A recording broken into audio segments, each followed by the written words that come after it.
সকালের চাটা কি পাবো, নাকি আমাকে সেটা নিজেই করে খেয়ে নিতে হবে?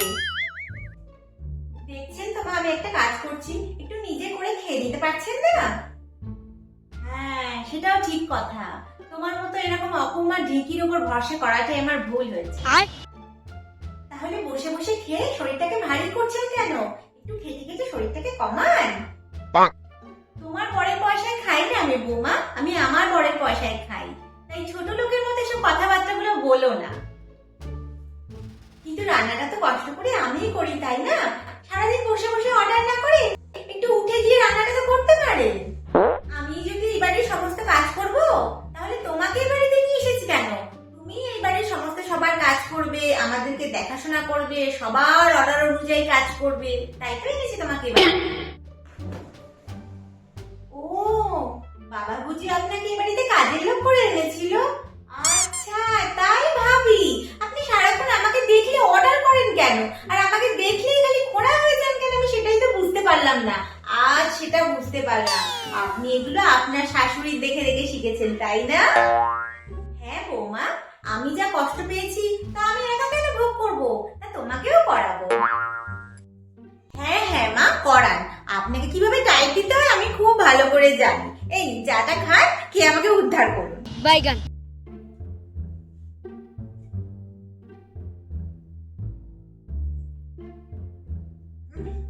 কি অখাদ্য খেতে। ইচ্ছে করে করেছি মা, যাতে দ্বিতীয়বার আমাকে আর কোনোদিন চা না করতে বলেন।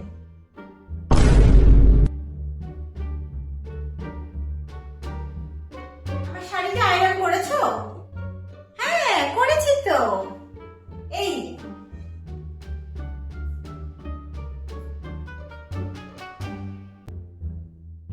কি, শাড়িটা পুড়ে গেছে তো?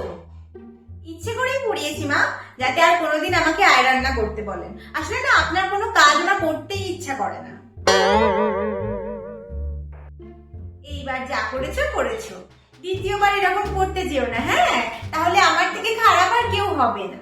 মাঝে মধ্যে মনে হয় না তোমাকে ঘর থেকে দূর করে দিই, একদম দূর দূর করে বাইরে বার করে দিই। ও মা, আপনি তো পুরো আমার মতো ভাবেন।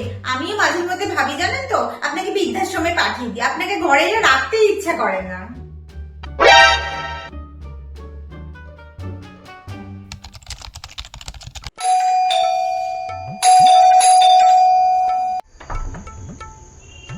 আর উফ, এত সময় লাগে দরজা খুলতে? আর একটু দেরি করলে না আজও ডুব মারতাম।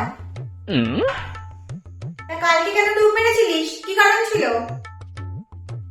ও মা, আমার ডুব মারার জন্য আমার কোনো কারণ লাগে নাকি? আমি তো প্রায় সময় এসে তোমাকে মিথ্যে কথা বলি, তুমি কি বুঝতে পারো?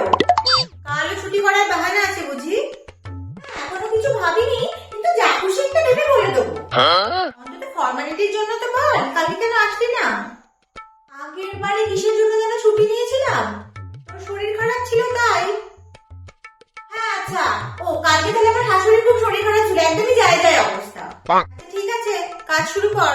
তোকে তো কবেই ছাড়িয়ে দিতাম। নিহান অন্য কোনো কাজের মেয়ে পাচ্ছি না, আর ওরা একটু বেশি টাকা বলছে, তাই তাই তোকে সহ্য করতে হচ্ছে, না হলে কবেই ছাড়িয়ে দিতাম। হ্যাঁ, আমি গিয়ে চটপট কাজগুলো সেরে নি, আমাকে আবার আজকে চুমা বৌদির বাড়ি যেতে হবে, আমার আজকে তাড়া আছে।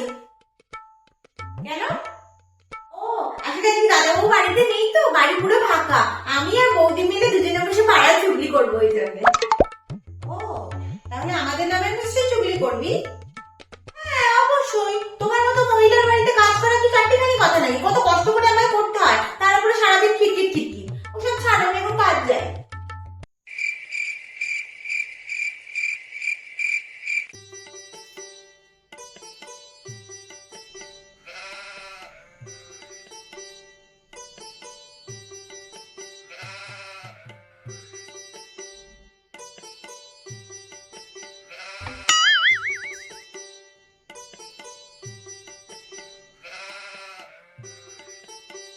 কি দেখছো গো দিদি, তোমার কোনো কাজ নেই? এখানে দাঁড়িয়ে আছো কেন?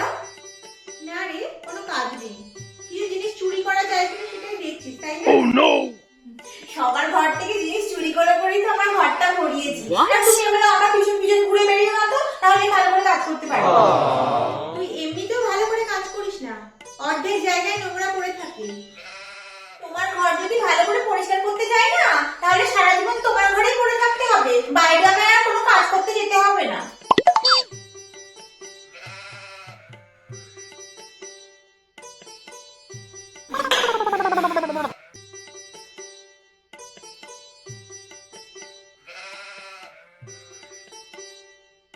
বৌদি, বৌদি, ও বৌদি, কি হয়েছেটা কি?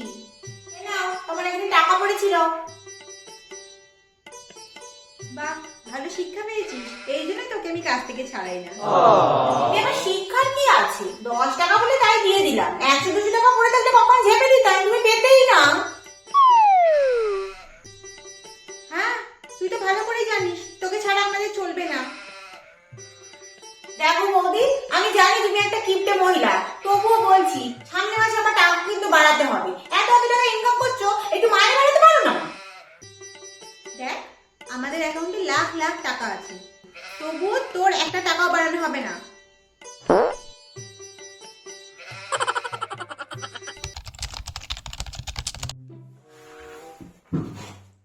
কিরে, কালকে যে পড়াটা দিয়েছিলাম করেছিস ওগুলো? আর অঙ্কটা প্র্যাকটিস করেছিস? ম্যাম, আপনার পড়ানোর সময় তো 5টা থেকে, আপনি তো আগে চলে আসেন কেন?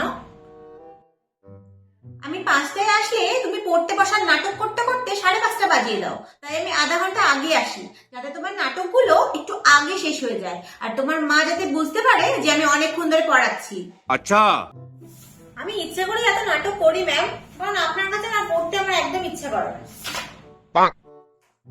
আমি জানি তুমি একটা অত্যন্ত বাঁদর মেয়ে, তোমাকে নিয়ে আমি কোনো আশাও করি না, তবুও কালকে যেটা পড়িয়েছিলাম সেটা কি বুঝেছিস না সব মাথার উপর দিয়ে গেছে?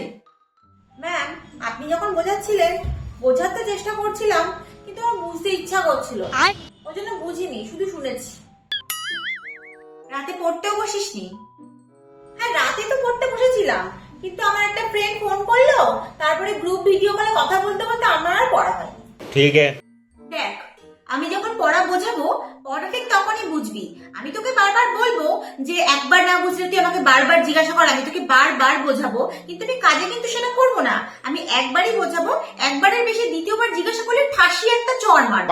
হ্যাঁ ম্যাম, আমি জানি তো আপনি এটাই করেন, তাতে আমার কোনো যায় আসে না। আমি আমার মামাকে বলবো আপনি ভালো পড়াতে পারেন না। তুমি অত্যন্ত বাঁদর আর একটা বাজে মেয়ে।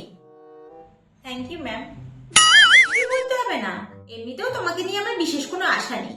আমি তো আসি তোমার মায়ের ভালো ভালো রান্না খেতে, সন্ধ্যেবেলা স্ন্যাক্সটা আমি একদমই মিস করতে চাই না। ওটা মিস করলে না আমার ভীষণ খারাপ লাগে, আর মাস গেলে মাইনেটা হলে সেটা নিয়ে চলে যেতে। যা ভালো খাবার খেয়ে নিন, আর যা মাইনে নেওয়ার নিয়ে নিন, এমনিতেও এই বছরটা লাস্টে আপনার কাছে পড়বো।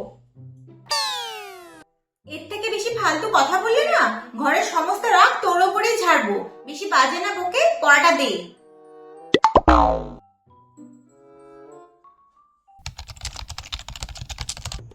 কি গো, ও মাম্পির মা, মাম্পির মা? হ্যাঁ গো, বলো। এই, তোমার ঝুল ঝাড়াটা একটু দাও তো। ঝুল ঝাড়া কে চাইতে আসে গো? ও মা, কেন আমি চাইতে আসি? তোমার লজ্জা শরম কম এইটুকুনি জানতাম, এত যে কম সেটা জানতাম না। রোজ তো কিছু না কিছু লোকের বাড়ি থেকে এটা সেটা চাইতেই যাও, লোকে দেয় না তবুও যাও, তাই না? আমার না লোকের বাড়ি জিনিস চাইতে ভীষণ ভালো লাগে গো। আচ্ছা। সারাদিনে একবার যদি লোকের বাড়ি জিনিসটা চাইতে যাই না, আমার রাত্রিবেলা ঘুমই আসবে না। সব যখন চেয়ে চিনতে হয়েই যাচ্ছে, বরকে আর ইনকাম করতে পাঠাচ্ছ কেন? ঘরে বসে রাখলেই তো পারো। ইনকাম করছে বলে ঘরে জিনিস কিনে কিনে রাখতে হবে নাকি? তাহলে আর পাড়া প্রতিবেশী আছে কিসের জন্য বলো? এই রোজ রোজ সবার কাছে জিনিস চেয়েছে, সারা বছর আমার চলেই যায়। হ্যাঁ, তুমি তো আবার চেয়েই ক্ষান্ত হও না, লোকের ফুল ফল এসব আবার চুরি চুরিও তো করতে যাও দেখি। বাবা, পাড়ায় তো ফুল থাকতে আবার কিনতে যাবো নাকি? দেখো, চুরি আমি ইচ্ছে করে করি না, দিনের বেলা সবার সামনেই ফুল তুলতে চাই, কেউ তো আর তুলতে দেয় না, ওই জন্য ভোরবেলা অন্ধকার থাকতে থাকতে ফুলগুলো চুরি করে নিয়ে চলে আসি। আর সত্যি কথা বলতে না, ফুল চুরি করতে কি যে ভালো লাগে কি বলবো। ভুলেও আমার গাছের ফুল তুলতে এসো না কিন্তু, যদি দেখতে পাই না এই পাড়া থেকে বার করে দেবো। তোমার কাছে ফুল তুলি না তো, তোমার কাছে তো কুড়ি তুলি। ঠিক আছে, তুমি তো মনে হয় চুল ঝাড়াটা আজকে দেবে না, ঠিক আছে আমি কাল আসবো ফোন চাইতে, ঠিক আছে? আমার এখন তাড়া আছে। হ্যাঁ, ওই ওই তো গোল টেবিল করে পাড়ার সবার চুগলি করবে, তাই না? হ্যাঁ, ওটা তোমাদের গুরুত্বপূর্ণ কাজ। কার বাড়িতে কি হলো, কার ছেলে কার সাথে কোথায় গেল, কার মেয়ে কোন ছেলের সাথে বাড়ি ফিরলো, কার বাড়িতে ঝগড়া হলো, এগুলোর আলোচনা না করলে হয় নাকি? তোমার ছেলে মেয়েকে নিয়েও বলি, আসো না শুনতে। তোমাদের নিজেদের ছেলে মেয়েরই কোনো ঠিক নেই, কোথায় কোথায় কি সব করে বেড়াচ্ছে, তোমরা আবার অন্যের ছেলে মেয়ে নিয়ে আলোচনা পর্যালোচনা করো। আমি জানি আমার ছেলে মেয়ের কোনো ঠিক নেই, আমার ছেলে মেয়ে অনেক খারাপ, কিন্তু তবুও পাড়ার লোকের ছেলে মেয়ে দিয়ে আলোচনা না করলে কি সারাদিন পেটের ভাত হজম হয় বলো? এগুলো আমাদের অধিকার। আমি এখন আসি, অনেক দেরি হয়ে যাচ্ছে, ঠিক আছে? কাল আবার আসবো কোনো চাইতে, নাহলে ওরা আমার ডাকতে চলে আসে। আসি, হ্যাঁ।